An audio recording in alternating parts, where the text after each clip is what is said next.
Four-time champion Iga Swiatek cantered into the second round of the French Open this Monday, dispatching Australian wildcard Emerson Jones. The third-seeded Pole hasn't won a title on clay since she lifted the Suzanne Lenglen Cup in 2024.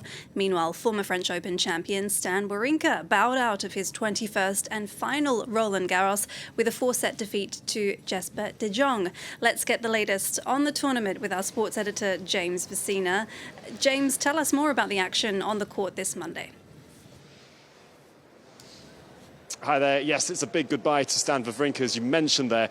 Stan Wawrinka, who is, he's monumental in tennis. And remember, he was champion here just over 10 years ago in 2015 when he managed to beat Djokovic to the title, beating Djokovic at a time where Djokovic was at the prime of his career, that time where everything was being won by the three greats of the time back then. Stan Wawrinka then bowing out in 4 sets, a decent battle from him. He's 41 years old. That is extremely old for a tennis player still on the circuit. So all credit to him for coming here and giving it everything that he could in that first game for him.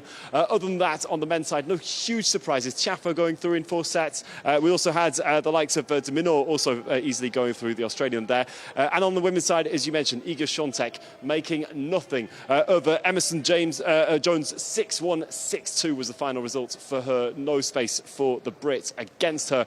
Swiatek, who's trying to get indeed more titles under her belt. She hasn't been getting them lately, but is definitely one of the big favourites to come. We'll have some of the other favourites to come. That'll be tomorrow, Coco Gauff notably, as well as Aryna Sabalenka. Sabalenka looking for her first title here at Roland-Garros. Otherwise, on the women's side, Rybakina getting through, as did Svitolina, also through for the latest results that we've had so far in this second day at Roland-Garros. Meanwhile, James, France's Gaël Monfils is also in his final French Open campaign. Absolutely. Well, speaking of Svitolina, it's her husband who's taking to the court tonight, Gaël Monfils, for what's going to be his final appearance. Would it be his final match? But it's his final appearance at Roland-Garros. He announced it a couple of months ago that this would be his last season, and he's been reserved the final slot, the big night slot for that. So he's going up against another Frenchman, Hugo Gaston, for it. And just to put into perspective for Gaël Monfils what he's meant for fans, French fans, but a lot of people, especially French fans here.